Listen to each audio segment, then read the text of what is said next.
Good morning, pirates. Calendar week 44, Project Mania, and a surprising amount of things growing over the winter. Most things at the barracks are dictated by the flow of the seasons, the waning of the winter daylight, and the much anticipated, inevitable though distant warming again in 6 or 7 months from now. You can get a good handle on what I'm going to be doing in any given week by reading any of the newsletters of that week from a year or 2 years ago. But things do change. The vegetable potager grows, new areas become productive, and it just occurred to me this week that there is another measure of progress at the barracks, which I've not considered before. This week I brought inside most of the things which need to come inside for the winter. If you've been with me for a while, you know all about the pomegranates I raised from seed in year 1.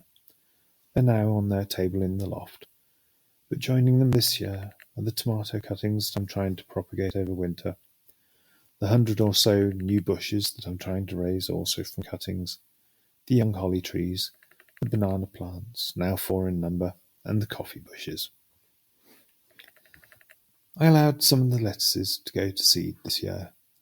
They've now thrown up a large amount of seedlings, a good couple of dozen of which will also be coming inside. Underneath the overwintering tables, I have chicory forcing under a big black bucket, and mushrooms sprouting in a box. Outside, I've removed the vertical axis from the garden. All of the beans are inside, as are the bean poles, the tomato stakes, and the pea fences.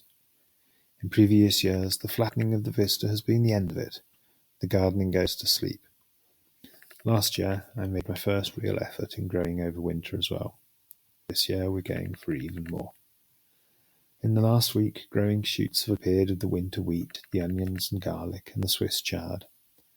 There's a row of carrots, a row of parsnips, 2 rows of kale, plenty of spinach, and some cabbages still outside, though most are in the cellar or being slowly sauerkrauted. The Christmas potatoes are not plain ball. I tried a new thing this week, which I can very much recommend. Heat a jar of jam every week. It's all in the plan, and there is always a significant amount of scraping. You just can't get to. So, pirate salad dressing for pirate salads. Take 1 empty/not empty jam jar. Add a good splash of olive oil, about 1/2 centimetre. Do the same with your favourite homemade vinegar, of course, but maybe half as much. Add a good pinch of salt and 1/2 centimetre of boiling water. Put the lid back on. Shake vigorously until all the liquids are mixed and the sides are cleaned of jam.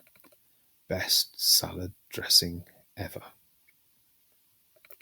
This week, I'll be mostly working on projects.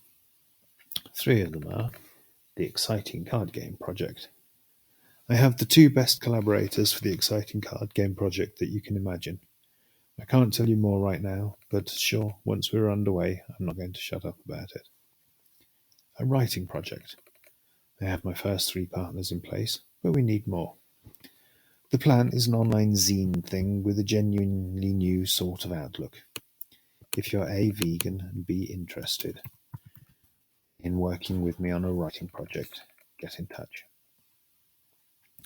A reading project. Starting in spring next year, we'll be offering reading retreats. A week of books, stories, performance, and discussion. There's a long way to go, but the team is building and it's looking good. And until then, please do share this newsletter with your friends, family, and socials. With the approach of winter, I need this newsletter more than you do. Please help me spread it.